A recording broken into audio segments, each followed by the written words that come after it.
यदि निष्ठा पूर्वक नाम जप किया जाए, निष्ठा, अन्य कोई साधन नहीं। आप अपना क्या, दूसरों के भी प्रारब्ध को नष्ट कर सकते हैं, इतनी सामर्थ्य है। एक बार कबीरदास जी के शरणागत हुए दिग्विजयी पंडित गंगा स्नान करने जा रहे थे। उन्होंने देखा बड़ी भीड़ लगी हुई है और शोरगुल हो रहा है। उस भीड़ में कौतूहल वश गए, क्या है, क्या हुआ? तो उनका कि आदमी आत्महत्या करने जा रहा था गंगा जी में, हम लोगों ने जबरदस्ती से रोक रखा है। वो कमर में पत्थर बांधे हुए बिल्कुल कगार पे खड़ा हुआ था, लोगों ने पकड़ रखा था। हुआ, भाई आप ऐसा क्यों कर रहे हैं? आत्महत्या सबसे निंदनीय महापाप है, इसको बहुत भोगना पड़ता है। आप ऐसा न समझिए कि शरीर छूट जाएगा तो आप सुखी हो जाएंगे, बहुत दुर्गति भोगनी पड़ेगी। क्यों आत्महत्या करना चाहते हो? तो उनका, मेरे शरीर में गलित कुष्ठ तुम्हें दिखाई नहीं दे रहा, इसकी दुर्गंध से मैं ही इतना पीड़ित हूं। दर्द तो है ही, पर इतनी दुर्गंध है कि बस मृत्यु ही मुझे अच्छी लग रही है। कोई औषधि काम नहीं कर रही, कोई मेरे से बात नहीं करता, कोई मेरे नजदीक नहीं आना चाहता। बोलो मैं ऐसी जिंदगी कैसे धारण करूं? मैं खुद उब गया हूं इस जीवन से, पूरा शरीर सड़ रहा है, इतनी भारी दुर्गंध है, कोई नजदीक नहीं आता, कोई मुझे प्यार नहीं करता, कोई मेरी सेवा नहीं करता, कोई मेरे से बात नहीं। अब कैसे मैं जीऊं? देख लो, कर्म का फल देख लो। आप आज स्वस्थ हैं तो आप भजन छोड़कर मनमानी आचरण कर रहे हैं। कल जब ऐसे कर्म फल की स्थिति आएगी जो आप कर्म किए हैं, कि आपसे कोई बात भी नहीं करेगा, आपके पास भी नहीं कोई बैठेगा, आप खुद जीना नहीं चाहेंगे, वो कर्म आपको इतना दंड देगा। इसलिए सावधान रहो। अवश्य में भोक्तव्यम कृतम कर्म शुभाशुभम। जो आपके शुभ अशुभ कर्म है वो आपको भोगने पड़ेंगे यदि सावधान नहीं रहे। उन्होंने कहा कि तुम भगवान नाम की महिमा को जानते नहीं हो। यदि नाम महिमा जानते तो तुम आत्महत्या करने के लिए न जाते। छोड़ो पत्थर, मैं जो कह रहा हूं मेरी बात मानो। कमर से रस्सी से में जो पत्थर बांधा था छोड़ दिया। बोले खड़े हो गंगा जी में और राम डुबकी लगाओ, राम डुबकी लगाओ। 3 बार बोले, एकदम खत्म। ये उनकी कोई सुकृत नहीं थे जिसके शरीर में गलित कुष्ठ था। एक तो ये महान विद्वान शास्त्रज्ञ, दूसरी बात गुरु कृपा पात्र, तीसरी बात नाम महिमा को समझ चुके थे कबीरदास जी के द्वारा। कबीरदास जी ने इन्हीं को परास्त किया था। ये दिग्विजयी पंडित थे, कोई इनके सामने टिकता नहीं था, सब शास्त्र इनकी जिह्वा पे विराजमान थे। काशी के विद्वान घबरा गए कि अगर काशी को पराजित कर दिया तो बहुत बड़ी ये निंदा का विषय होगा, क्योंकि ज्ञान समुद्र काशी है। उन्होंने कहा इससे तो जीत पाना बड़ा कठिन, इसकी तो जिह्वा पे सरस्वती बैठी हुई है।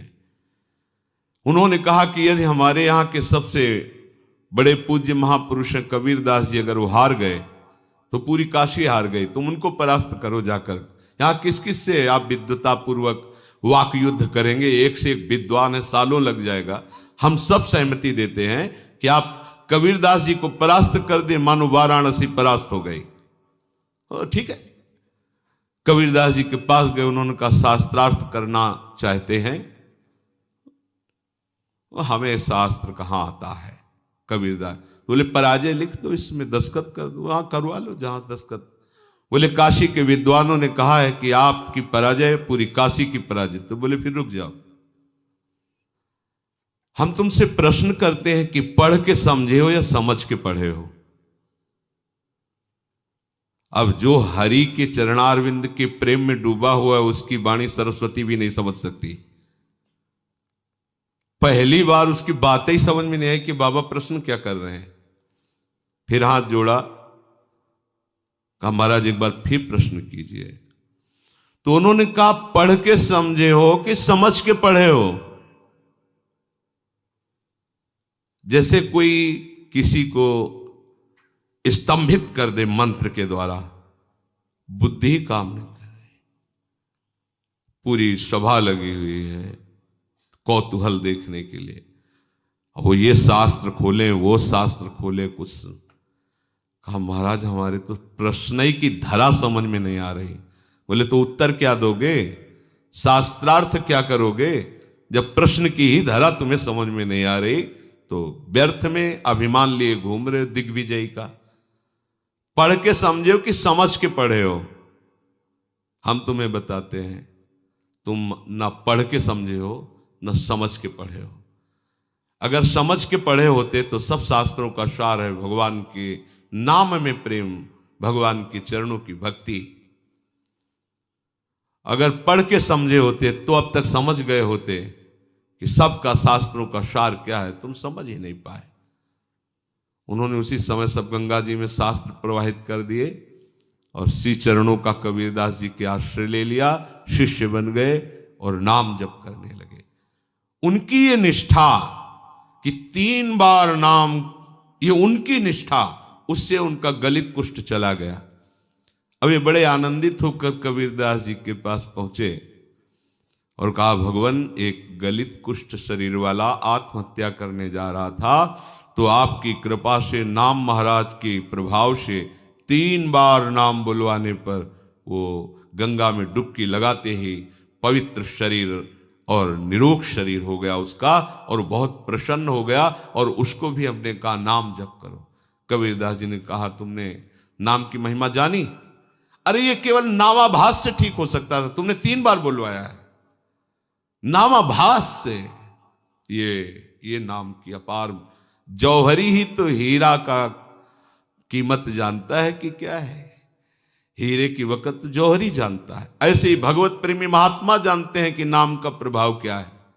हम आप सब तो ऐसे ही राम कृष्ण हरि, पर ऐसे ही बोलो तो भी मंगल हो जाएगा, पर महिमा इतनी अगाध है, कहने अथई कांतिक भावे नोपासितम नाम भोगई के विनाशिम अपि प्रारब्धम।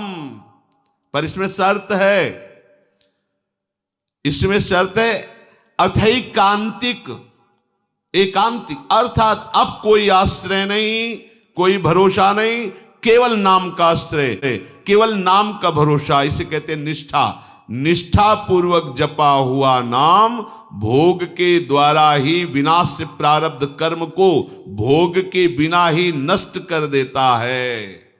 ये बड़ी बात है। तो आप कहेंगे कि बड़े बड़े संतों को बड़े बड़े रोग पाए गए, कैंसर, अमुक अमुक अमुक, तो क्या इन्होंने नाम जप नहीं किया क्या? हाँ, जान गए, नाम जप के प्रभाव से जान गए कि ये शरीर मैं नहीं हूं, ये शरीर मेरा नहीं है, ये पानी का बुलबुला जैसा है, कुछ समय के लिए मिला फूट जाएगा। अब इसके लिए सच्चिदानंद में नाम का प्रभाव क्या रखना? जैसे सांप अपनी केचुल से कोई संबंध नहीं रखता, ऐसे भगवत भजन करने वाला महात्मा जो वास्तविक भागवतिक महिमा को जान गया है, वो इस शरीर से कोई मतलब नहीं रखता। चाहे इसमें कैंसर हो, किडनी फेल हो, कोई बड़े बड़े कष्ट हो, वो समझता है इसकी एक आयु निश्चित है, इसको नष्ट ही होना है। जब नष्ट ही होना है तो हम इसके लिए भजन रूपी महामहिम महिमा का प्रयोग क्यों करें? ये अविनाशी थोड़ी रहेगा, आज नहीं तो कल जाएगा। ये जब जाएगा ही तो इसके लिए हम अपने भजन को क्यों खर्चा करें? इसीलिए उन महापुरुषों ने अपने भजन का प्रयोग शरीर को स्वस्थ रखने में नहीं किया, नहीं तो इतनी सामर्थ्य है नाम में कि वो सब रोगों को नष्ट कर सकता है। आश्चर्य में ये देखा है। वो रोज सुबह आ जाता था, गले में कैंसर था, गांव का आदमी था, सरकार बहुत पीड़ा है, पैसा नहीं है, डॉक्टर कहते हैं लाखों रुपया लगेगा ऑपरेशन इसमें। वो तभी आता है, वो उनका समय था, बम्बुल की दतून करते थे, घंटों ऐसे भाव में डूबे। ऐसे चेतना एक दिन थूक दिया, रोज परेशान कर, चल भाग, खत्म कैंसर। और जब उन्हीं के शरीर में प्रारब्ध भोग आया तो उन्होंने कष्ट को सहा, कभी अपने प्रारब्ध को नष्ट। आश्चर्य में बड़े बड़े रोगों को उनकी कृपा से नष्ट होते देखा, पर उनके शरीर में जब रोग आए कभी नहीं। ऐसे ही सांसारिक पुरुष जैसी उन्होंने दवाएं ली और जैसी शल्य क्रिया सांसारिक पुरुषों के शरीरों में होती वैसे करवाई, कभी कोई अपने भजन का प्रयोग नहीं किया। ये महापुरुष, कोई समझ नहीं सकता इन महापुरुषों की बात को। दूसरों के कष्टों को लेकर सह करके शरीर में उनको नष्ट नहीं किया, भजन के प्रताप से नष्ट नहीं किया, उनको अपने में ले लिया, जा तो आगे अपना मार्ग देख। और उनके शरीर का राग है नहीं, इसलिए उसे सहते रहते हैं। चाहे जितने बड़े महापुरुष आप दृष्टि डाल के देखो, भयानक भयानक कष्टों को मुस्कुराते हुए सह गए। यद्यपि नाम में ऐसी सामर्थ्य है, ये प्रारब्ध भोग कोई बड़े से बड़ा ब्रह्मज्ञानी भी नहीं मिटा सकता, केवल नाम में सामर्थ्य है। बोले यद ब्रह्म साक्षात कृत निष्ठयापि विनाश मायात बिना न भो गई अपैति नाम स्फुरणेन तत्ते प्रारब्ध कर्मेति विरौति वेदः। आहा, प्रारब्ध कर्म जो भोग के बिना ब्रह्मनिष्ठ तैल धारावत ब्रह्माकार जिनकी वृत्ति है, वो भी नष्ट नहीं किए, नष्ट नहीं कर पाए। पर हे नाम भगवान, आपकी महिमा ऐसी है कि प्रारब्ध कर्म आप जिसकी जिह्वा पर स्फुरित हो गए उसको परास्त नहीं कर पाया। ये बात, खास बात समझो। रोग मिट जाना खास बात नहीं है, नाम के प्रभाव से रोग होते हुए भी रोग का प्रभाव न होना ये खास बात है। नहीं पता चले कि अमुक रोग हो गया तो आपका मन उसी में लग जाएगा, निराश हो जाएगा, चेहरा छिन्न खिन्न होने लगेगा, अरे अब तो ऐसा नहीं। जब जाना है तब जाएगा, जब तक है इस शरीर में खूब आनंद पूर्वक नाम कीर्तन भगवत चिंतन, बिल्कुल प्रतिपल नया ऐसा उल्लास कि इस प्रकृति जन्य किसी पद प्रतिष्ठा की प्राप्ति पे वो उल्लास होता ही नहीं जो भक्त के हृदय में होता है। आप समझिए, ये नाम भगवान ऐसा आनंद उत्पन्न करते हैं, ऐसा उत्साह उत्पन्न करते हैं, जैसे किसी का ब्याह होना हो, फिर देखो ना पुल का घूमता है, पर वो तो प्रकृति जन्य कुछ क्षण के लिए हर्ष है, फिर शोक में बदल जाएगा। ऐसे अनंत गुना बड़ा आनंद, बड़ी पुलकन उस उपासक के हृदय में होती है जिसे अपने प्रीतम के मिलन की चाह पैदा कर दी है नाम ने। एक शरीर क्या, अगर करोड़ों प्राण करोड़ों शरीर हो तो अपने प्यारे पर न्यौछावर कर दे। ये प्रेम नाम प्रदान करता है। जिह्वा पर नाम स्फुरण होने मात्र से प्रारब्ध क्षीण हो जाता है। इस बात को बड़े बड़े महापुरुषों ने वेद में उच्च स्वर से कहा गया है। ब्रह्म विद्या के साक्षात्कार से संचित कर्मों का नाश हो जाता है और क्रियमाण कर्मों का नाश हो जाता है, किंतु प्रारब्ध कर्म को बिना भोगे वो ज्ञानी भी नहीं बच सकते, शरीर में भोगना पड़ता है। पर यदि भक्त चाहे जो नाम जप करता है वो बिना भोगे प्रारब्ध को नष्ट कर सकता है। जितना चाहे उतना भोगे, जितना चाहे, ना चाहे तो बिल्कुल नहीं। वो पूज्य श्रीधर बाबा के जब चरण सेवा करने रात्रि में जाते थे तो एक बार उन्होंने सुनाया था कि राधा कुंड की संत भगवान एक सेवा करते थे, सोहनी लगाते पूरे राधा कुंड में, कोई थूक दिया, कोई कुछ ऐसे उठा के साफ करते थे, भिक्षावृत्ति से खूब नाम जप करते थे। एक दिन उनके सामने एक काला आदमी आया जो दुर्गंध युक्त था। बाबा भजन में बैठे थे, राधा कुंड का दर्शन करते हुए भजन कर, क्या बात है, क्यों खड़ा है? तो उनका आप हमसे बोले तो हमारी बोलने की हिम्मत पड़ी, मैं आपका बुरा प्रारब्ध हूं कई जन्मों का हूं, तो क्या चाहते हो? ये हमसे आपसे नहीं पूछा जाएगा, ये उन भजनानंदियों की बात है जिनका जीवन परम धन से युक्त हो चुका है, जो भजन के महाधनी हैं, जो पवित्र हृदय वाले पूर्ण भगवत चरणारविंद के आश्रित जन हैं।